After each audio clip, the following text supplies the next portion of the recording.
మన ప్రభువును రక్షకుడైన యేసు క్రీస్తు అతి శ్రేష్టమైన నామను బట్టి ఈ ఉదయకాల హోసన్న దైవ సందేశాలు అనే కార్యక్రమం వింటున్న దేవుని బిడలను మీకు శుభం కలుగునగాక.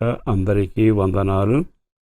దేవుని మహాకనికరం ద్వారా రక్షించబడిన మనం నిత్యము ఆయన గణపరుస్తూ ముందుకు సాగుదుముగాక. మీకు ఈ రోజున ఒక వాక్యాన్ని జ్ఞాపకం చేయాలని నేను ఆశపడుతూ ఉన్నాను. అది ఏమిటంటే, ఈ లోకంలో బ్రతకడానికి మనందరికీ ఏదో ఒక ఆధారం కావాలి. అంటే జీవనోపాధి, వ్యవసాయం కానీ, వ్యాపారం కానీ, ఉద్యోగం కానీ, ఏదో ఒక ఆధారంతోనే మనం బ్రతుకుతాం.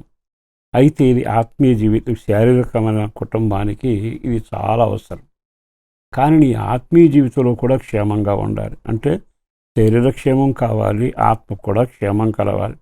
అయితే ఈ లోకంలో నీవు నీ కుటుంబం నెమ్మదిగా బ్రతకాలి, క్షేమంగా బ్రతకాలి, మాకెవరి వలన కీడు కానీ ఒకరితో ఇబ్బందులు లేకుండా బ్రతకాలని కోరుకుంటే దేవుడు ఒక సూత్రాన్ని నియమించాడు. అది నేను మీకు చదివి వినిపిస్తాను జాగ్రత్తగా. తీతుకు రాసిన పత్రిక 2వ అధ్యాయము 12-13 ఇలాగున రాయబడి ఉంది. ఈ లోకములో స్వస్థ బుద్ధితోనూ నీతితోనూ భక్తితోనూ బ్రతకవలను. అంటే బ్రతకడానికి భక్తికి 3 అవసరం అంటే నీ ఆత్మీయ జీవనం కానీ, దాన్ని బట్టి కుటుంబ జీవనం, అన్నిటికీ నువ్వు బ్రతకడానికి 3 పనులు చేయమని చెబుతున్నాడు. ఒకటి, లోకంలో స్వస్థ బుద్ధితోనూ. బుద్ధి చాలా అవసరం. కొన్నిసార్లు మన బుద్ధికి జబ్బు చేస్తుంది, స్వస్థత ఉండదు.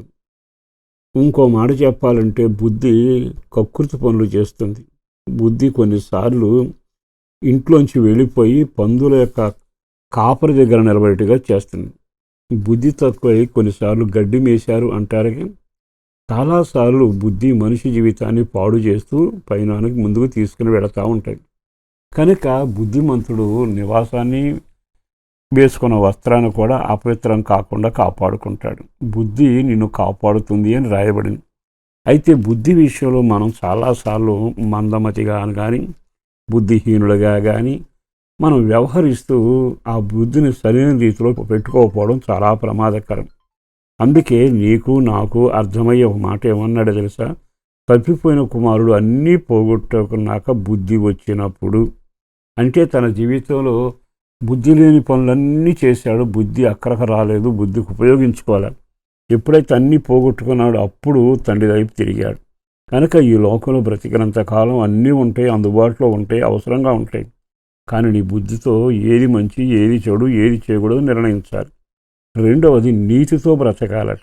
నీతి నికరంగా నిలబెడుతుంది, నీ పక్షాన జయమిస్తుంది. నీతిమంతుని నివాసం స్థిరంగా ఉంటుంది. నీతిమంతుని ప్రార్థనను అంగీకరిస్తాడు. నీతిమంతులు చిగురాకు వలె వృద్ధి పొందుతూ ఉంటారు. కనుక నీతి అంటే లోకంలో చట్టాలు, శాసనాలే కాదు, దేవుని వాక్యమే మనకు నీతి.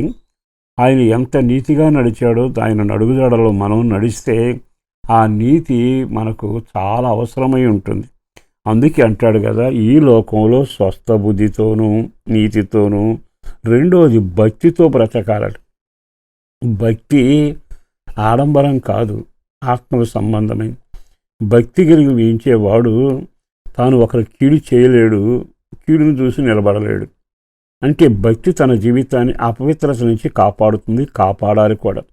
భక్తి చేస్తున్నాను అని అపవిత్ర కార్యాలు చేస్తే, భక్తి చేస్తున్నాను అంటూ అక్రమ సంపాదన చేస్తే నీ భక్తి ఇతరులకు హాస్యాస్పదంగా ఉంటుంది, నీకు కూడా క్షేమంగా ఉండదు.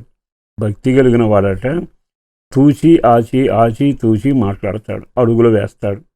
భక్తి కలిగిన వాడు ఒకను గాయపరచకుండా జాగ్రత్త పడతాడు. భక్తి కలిగిన వాడు వచ్చే కీడును తప్పించుకొని అనేకులకు దీవెనకరంగా ఉండడానికి తన ప్రతిష్టతను కాపాడుకుంటాడు. ఎన్నని చెప్పమంటారు? ఈ రోజున నీవు నీ కుటుంబం క్షేమంగా వర్ధిల్లాలి అనుకుంటే ఈ 3 మీరు మనసులో పెట్టుకోనండి. ఒకటి, బుద్ధి బాగుండాలి. రెండవది, నీతితో నీవు నడవాలి. మూడవది, నీ భక్తి నీకు ఆశ్రయదుర్గం అవ్వాలి. నీ భక్తి వలన అనేకులకు మేలు జరిగేట్టుగా నువ్వు వ్యవహరించగలగాలి. అట్టి జీవితం నీవు ప్రారంభిస్తే ఈ లోకంలో సుఖంగాను, నెమ్మదిగాను, ఆరోగ్యంగాను అంతకంతకు వర్ధిల్లుతావు. అట్టి కృప ప్రభువు నీకు దయచేయాలని కోరుకున్న వేళ ఒక్క క్షణం ఆగి బుద్ధిని, నీతిని, భక్తిని కాపాడుకుంటూ అడుగులు వేయండి. క్షేమం విస్తరించునగాక. పరిశుద్ధుడను ప్రేమముడైన ప్రభు బిడ్డలను దీవించి కాపాడి చేతులలో భద్రపరిచి క్షేమాన్ని కలుగ చేయండి. పిల్లల చదువులు, ఉద్యోగ వ్యాపారాల నుండి కొరకు ప్రార్థన చేస్తున్నాం. రెక్కల నీడలో భద్రపరచండి, క్షేమాన్ని కలుగ చేయండి. అన్నిటికంటే కృప కలిగే కార్యాలు జరిగించి మీరు మహిమ పొందాలని పేరు పేరున బిడ్డలను దీవిస్తూ వాళ్ళ క్షేమం కోరి ప్రార్థిస్తుండగా అందరికీ రక్షణ భాగ్యం కలుగ చేయండి. ప్రార్థనాత్మతో నింపి నడిపించండి, క్షేమాన్ని ప్రసాదించండి. యేసు పేరట వేడుతున్నాం తండ్రి, ఆమేన్.